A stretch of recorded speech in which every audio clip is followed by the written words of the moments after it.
¿Hay que elegir entre la salubridad de los espacios y su eficiencia energética? Vamos a hablar de ello en este episodio del podcast Entre lápices y pantallas, en el que ya sabes que tratamos todo lo relativo a los espacios, las personas y la tecnología que los acompaña.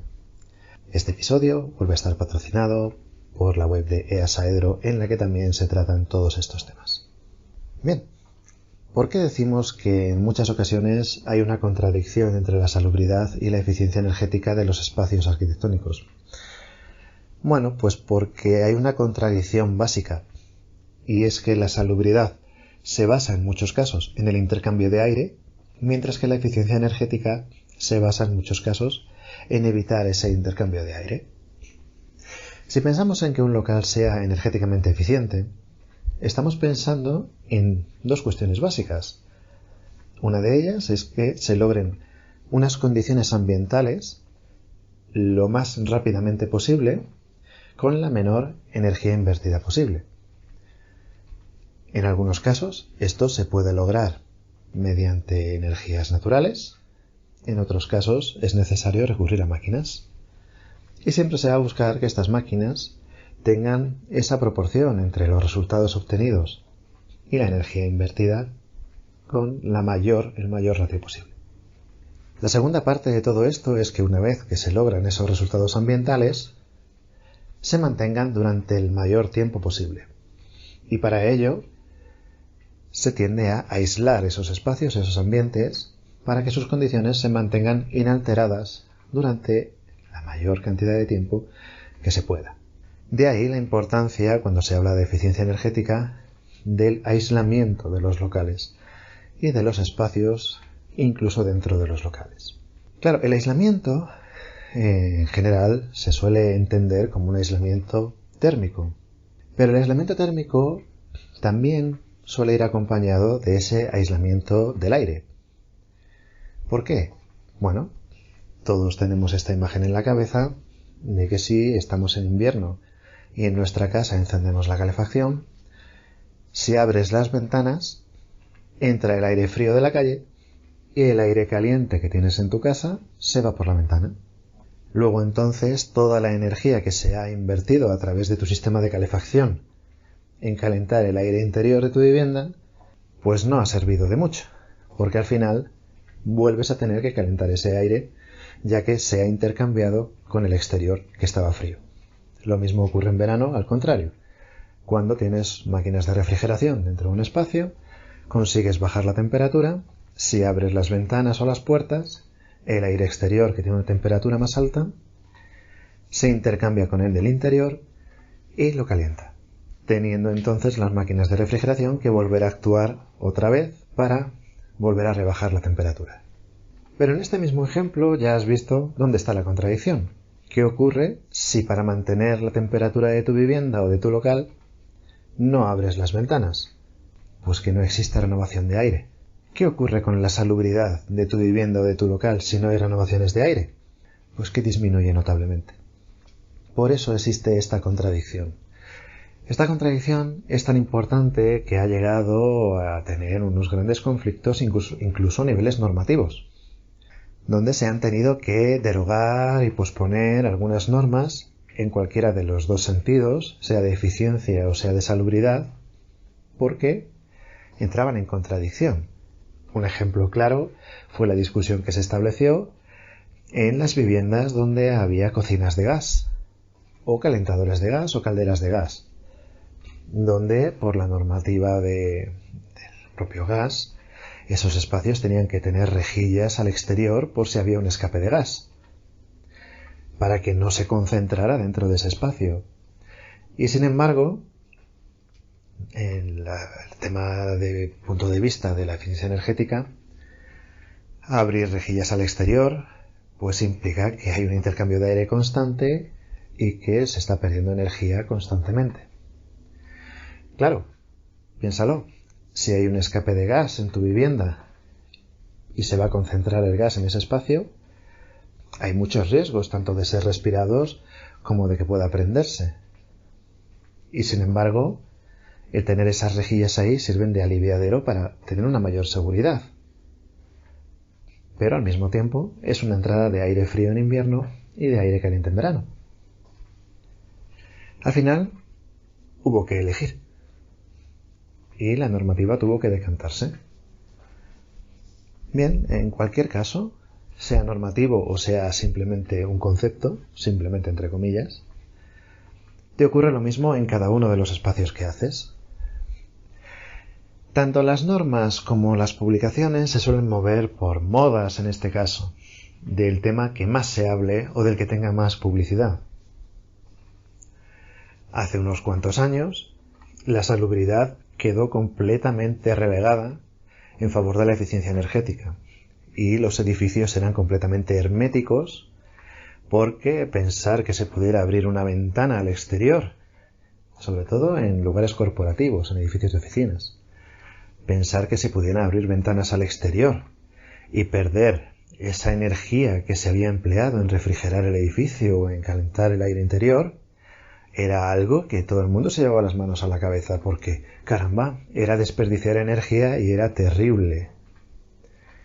Sin embargo, unos años más tarde, llegó una pandemia y se vio la necesidad de intercambiar aire del exterior con aire del interior, aire limpio con aire que ya no lo estaba tanto, o que estuviera más contaminado. Y entonces todo el mundo empezó a pensar en las terrazas de las viviendas que se habían cerrado durante tantos años. Se empezó a pensar en que, caramba, es que los edificios de oficinas no tienen ventanas. Caramba. Y bueno, y durante un tiempo, pues se ha pasado a hablar de la renovación de aire en cualquier espacio como algo básico, ya que la pandemia que hemos vivido, pues lo ha puesto de relevancia en primer plano, día tras día y hora tras hora. ¿Cuánto tiempo durará este criterio? Personalmente no lo sé. Sospecho que en algún momento pues ocurrirá algo relacionado con la energía y con la eficiencia energética que vuelva a ponerlo de relevancia en un orden superior al de la renovación de aire. Y creo que esto va a ser un bucle que existirá pues durante mucho tiempo. ¿Por qué? Porque una cosa entra en contradicción con la otra. En la arquitectura, el tema de tener que elegir ocurre constantemente. Una de las dificultades que tiene hacer un proyecto es que se tiene que elegir. Y en muchas ocasiones, elegir en favor de un criterio implica relegar a otros aspectos, a otras instancias, otros criterios a un segundo orden. Y siempre va a haber quien alce la voz reclamando estas cuestiones que se han quedado relegadas. Pero claro, para que esas cuestiones no queden relegadas hay que pasarlas a primer plano y entonces las que están en primer plano serían las que pasarían a ser relegadas. En muchas ocasiones no es posible. Personalmente suelo utilizar un ejemplo que me ocurrió con un cliente hace ya un par de décadas, en el cual pues habíamos distribuido una planta que tenía pues simplemente 3 espacios y el cliente cuando vio el plano dijo pues que quería que el espacio 1 fuera más grande, que el espacio 2 fuera más grande y que el espacio 3 fuera más grande. La respuesta evidentemente era pues necesitas un edificio más grande. Nosotros estábamos haciendo una distribución interior en un edificio existente y si hay 3 espacios dentro de una planta y quieres que los 3 espacios sean más grandes, necesitas un edificio más grande. Matemáticamente es bastante claro de entender. Sin embargo, el cliente pues parecía no verlo porque simplemente se iba centrando en cada uno de los espacios. ¿Por qué ocurría esto? Pues porque ellos lo que hacían era, si cada espacio iba a estar gestionado por un departamento, le entregaban ese espacio a cada departamento para que hiciera sus comentarios. Y evidentemente cada departamento demandaba más espacio para ellos. Sin embargo, al mover un tabique de posición, pues el espacio que se le daba a un departamento necesariamente tenía que quitársele a otro. Por tanto, al final tenía que haber otra figura dentro del proyecto que tuviera la capacidad de elegir a qué departamento tenía que asignarle ese espacio en detrimento de otro departamento. con la salubridad, con el aire, la renovación de aire y la eficiencia energética, ocurre lo mismo. Ocurre lo mismo de manera constante. ¿Qué es para ti prioritario? ¿Que haya renovaciones de aire dentro de tu espacio o que se maximice la eficiencia energética? Evidentemente, la eficiencia energética como concepto está muy bien y no siempre tiene por qué estar en contradicción en todo momento con la salubridad.